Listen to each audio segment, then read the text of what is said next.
Баршаңызға сәлем достар, каналыма қош келдіңіздер. Бүгін осындай өте оңай жасалатын восточный пирог дайындайтын боламын.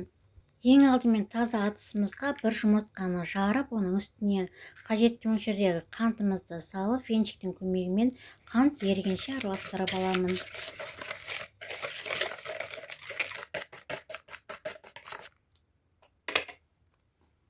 Одан кейін оның үстіне дайын тұрған електен өткізілген ұнның барлығын салып, бөлме температурасындағы сары майды қосып, және де бір шай қасықпен қопсытқышты салып, жақсылап қамыр емдейтін боламын.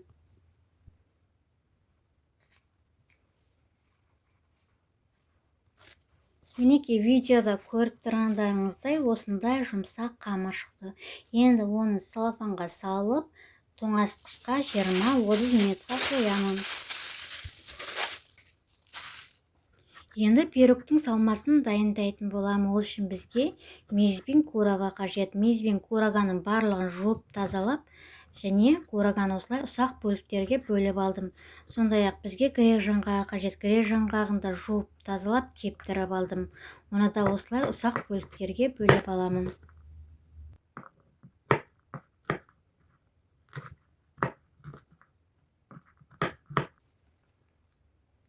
Пирогтың салмасын дайындап алғаннан кейін тоңазытқышта тұрған осындай қамырымызды алып, формамызға осылай қолдың көмегімен жайып, бортиктерін шығарып, біркелкі етіп орналастырып аламыз.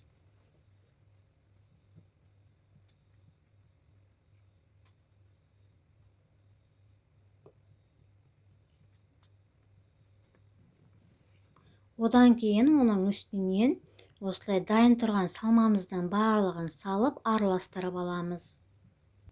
Пирогтың салмасына өздеріңіз қалаған кез келген дәнек түрлерін салсаңыздар болады. Мен осындай курага, мейіз және грек жаңғағын пайдаландым. Осылай барлығын салғаннан кейін араластыратын боламын, және оның үстінен қажетті мөлшердегі сгущенканың барлығын құйып, қызып тұрған пеште 30 минутта пісіретін боламыз.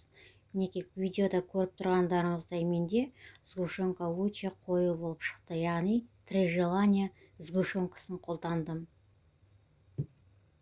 Сгущенканың барлығын салып алғаннан кейін оны қасықтың көмегімен бетіне біркелкі етіп жағып шығамыз.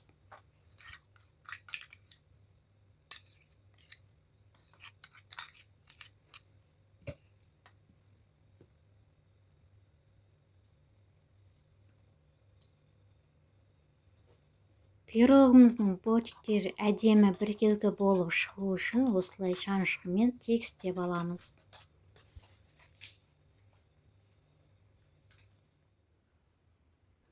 Мінекей видеода көріп тұрғандарыңыздай пирог өте жұмсақ болып, және де дәмі ерекше дәмді болып шықты.